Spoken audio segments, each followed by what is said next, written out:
At 5:17 local time in the northern Arabian Sea, inside the Combat Information Center of a U.S. Navy destroyer, the atmosphere is tense but controlled.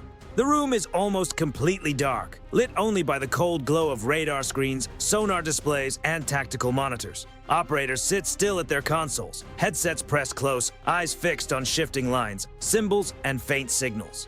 The destroyer is moving at a steady transit speed, part of a three-ship formation cutting cleanly through calm, open water. Everything appears routine. Then a sound emerges. It begins as a faint metallic rhythm in the sonar operator's headset. Not random, not natural, mechanical. The operator leans in, focusing on the signal as it passes through the ship's towed array sonar. Far below the surface, hundreds of meters of highly sensitive hydrophones trail silently behind the destroyer, collecting every vibration the ocean carries. The sound returns again. Two measured rotations, twin propeller blades turning slowly in deep water. Transient contact bearing 071. The report is calm and precise. No one reacts outwardly. Inside the CIC, discipline is everything. A few seconds later, the acoustic profile becomes clearer. The contact is not drifting with the current, and it does not move like normal civilian traffic. The rhythm is controlled, steady, intentional. Distance estimate 9 nautical miles. Depth uncertain. The tactical display officer places a marker on the screen. Track Sierra 21. Another officer quickly checks the display showing nearby surface traffic. No merchant vessel matches the bearing. No friendly submarine is scheduled to operate in this sector. The update moves immediately to the bridge. The captain receives it without changing tone. Course remains steady. Speed is increased slightly. The other two U.S. warships traveling alongside the destroyer, a guided missile cruiser, and another destroyer, receive the same information through the fleet tactical network. Within moments, the formation subtly adjusts. The spacing tightens. 3 ships moving across open water, shifting position with quiet precision and without a single visible signal. At 5:18, the sonar operator raises a hand again. A second contact appears. Another propeller pattern lights up on the spectrum analyzer. Slightly different pitch, slightly faster rotation, different from the first. 2 submarines. The room somehow becomes even quieter. There are no alarms and no panic, only the soft tapping of keys and clipped reports delivered in exact language. Contact 2, bearing 085. The officer of the deck gives the order for an active sonar pulse. The destroyer's hull-mounted sonar sends a powerful ping outward through the sea. For a brief moment, the ocean answers. An echo returns, a long submerged shape. Depth approximately 120 meters. Submarine confirmed. The classification officer studies the acoustic details. 5-blade propeller pattern, irregular shaft harmonics. Then another sound flickers across the display. Not a propeller this time, something mechanical, short, metallic, unmistakably deliberate. The sonar operator narrows the frequency filter. The sound repeats. A hollow sliding noise followed by a brief hydraulic pulse. His eyes harden, tube door opening. For half a second, nobody says anything because everyone in the room understands the meaning immediately. Somewhere below the surface, a submarine has opened a torpedo tube. The tactical officer marks the estimated submarine position. Distance now 8 nautical miles. Bearing steady. A new order moves through the CIC in a low, even voice. Condition 3. Set readiness. Throughout the ship, sailors move to assigned stations. Systems come online with practiced efficiency. Electronic warfare equipment begins scanning for emissions. Long-range optical cameras rotate toward the horizon. On the bridge, the captain studies the tactical display. There is still no visual contact, only sound, only signals in the dark water. At 5:19, the sonar operator suddenly straightens. A violent burst of cavitation tears across his headset. A propeller spinning at extreme speed, rapid acceleration. Launch! Every screen in the Combat Information Center updates at once. A narrow acoustic trail slices through the water toward the formation, speed increasing, 40 knots. Then another, then a third. 3 separate cavitation signatures, 3 torpedoes, 3 different vectors, all converging on the American ships. The tactical officer reacts instantly. Confirm torpedoes in the water. The warning flashes across the formation through the secure data link. All 3 U.S. warships now know exactly what is coming. From the bridge, the captain's voice comes down calm and sharp. Helm hard starboard. Deploy countermeasures. Outside, the destroyer begins a hard, evasive turn. Thousands of tons of steel swing across the sea, carving a wide wake behind it. From the stern, a decoy device drops into the water, trailing behind the ship on a cable. It is designed to imitate the acoustic signature of a full-size warship and draw the incoming threat away. Inside the CIC, the sonar operator watches the tracks close fast. 5 nautical miles. 4, 3. Beneath the surface of the Arabian Sea, the torpedoes race forward through black water. Somewhere deeper ahead, the submarine that launched them is already turning away and trying to disappear. At 5:20 local time, the sonar display is crowded with movement. 3 fast-moving acoustic trails streak across the screen, each driving toward a different ship in the formation. The signatures are unmistakable now. High-speed torpedoes pressing hard through the water column. The sonar operator reports in a controlled voice. 3 weapons confirmed, bearing 073, 082, 090. The destroyer continues its evasive turn, engines pushing harder as the rudder bites into the water. The cruiser in the center of the formation also accelerates, while the third ship angles away to widen the distance between them. The formation deliberately breaks apart. 3 ships, 3 targets, 3 separate escape paths.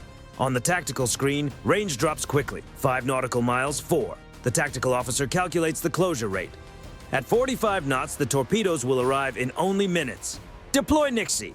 At the stern of the destroyer, another cylindrical decoy slides into the sea.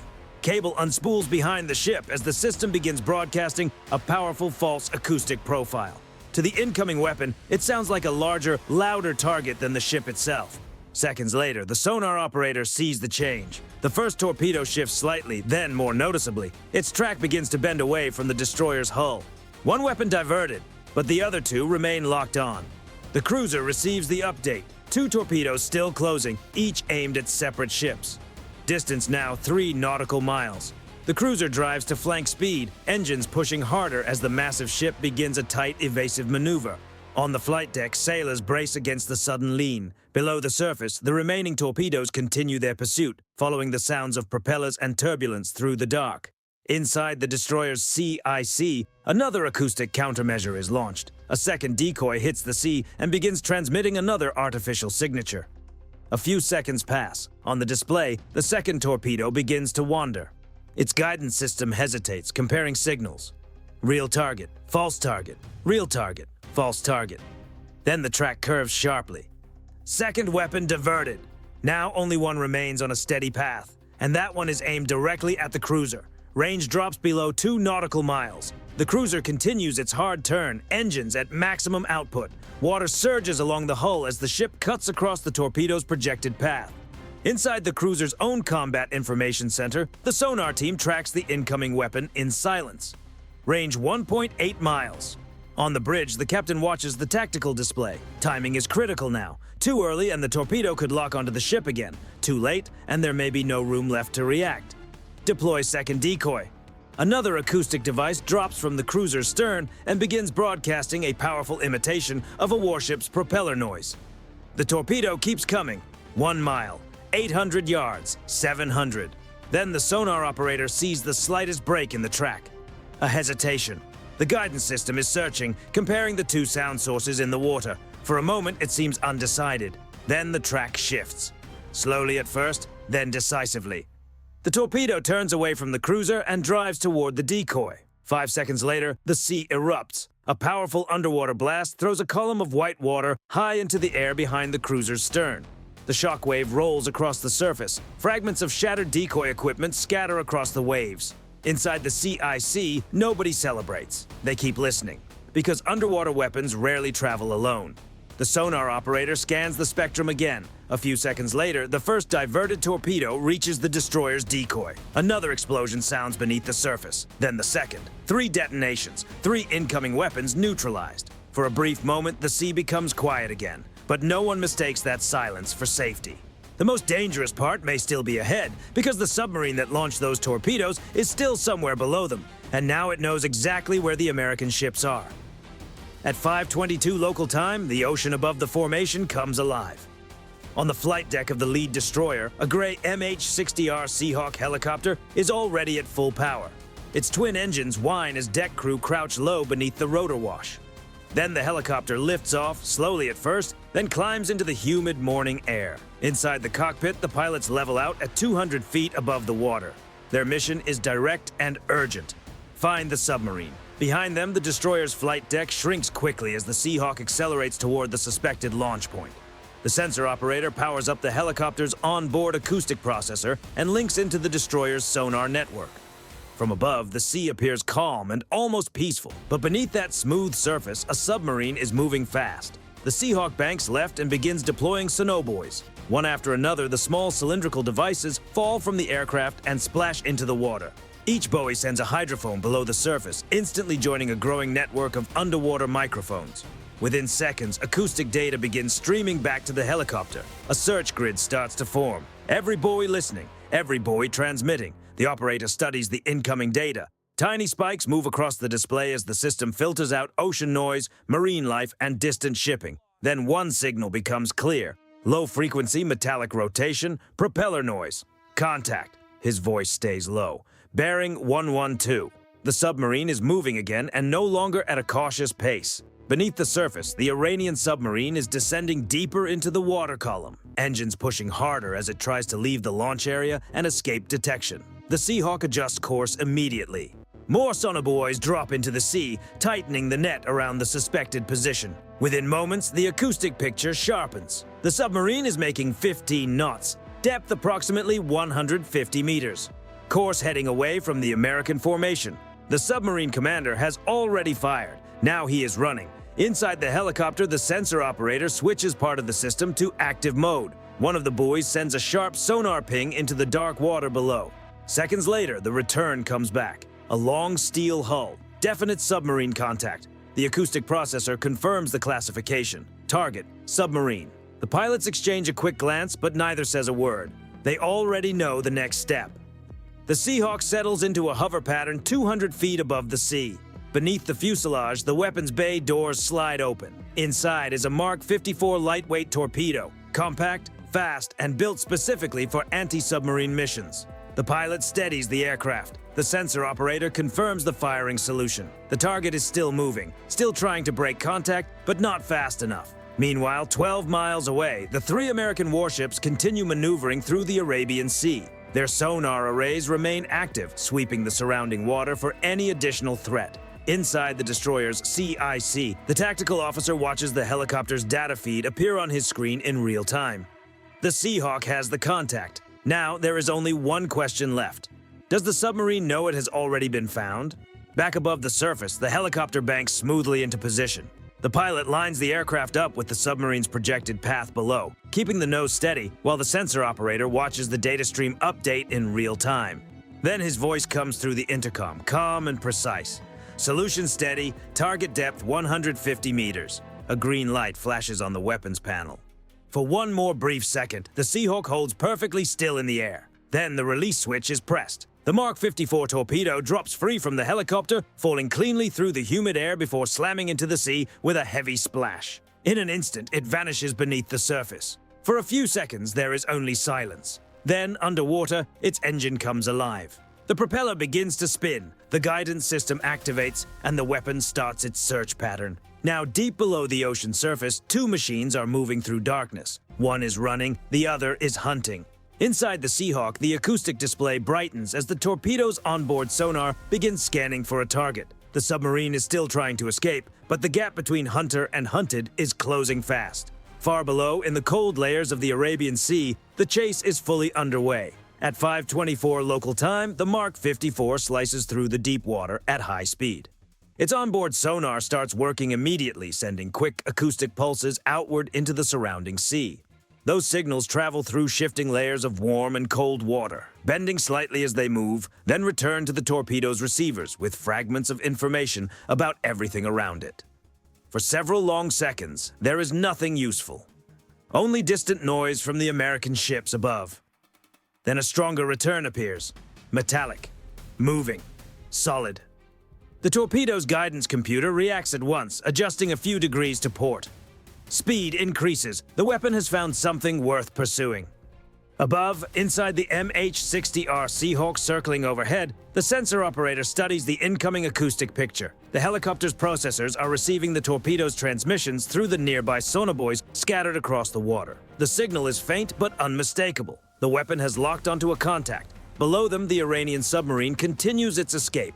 Its commander has already pushed deeper, trying to slip beneath a lower thermal layer where changes in water temperature can bend sonar and distort tracking.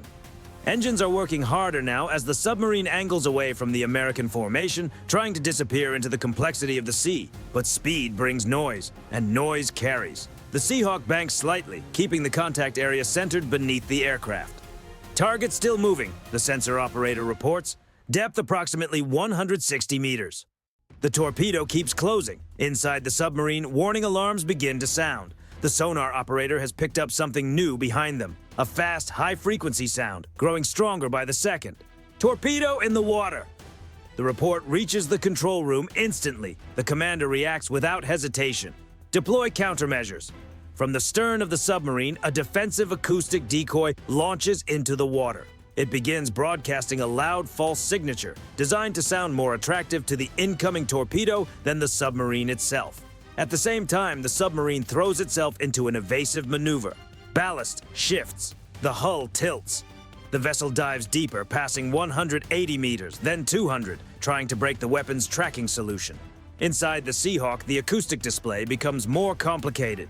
Two sound sources now appear where there had been one. One is strong and natural, the other is artificial, created specifically to confuse the torpedo.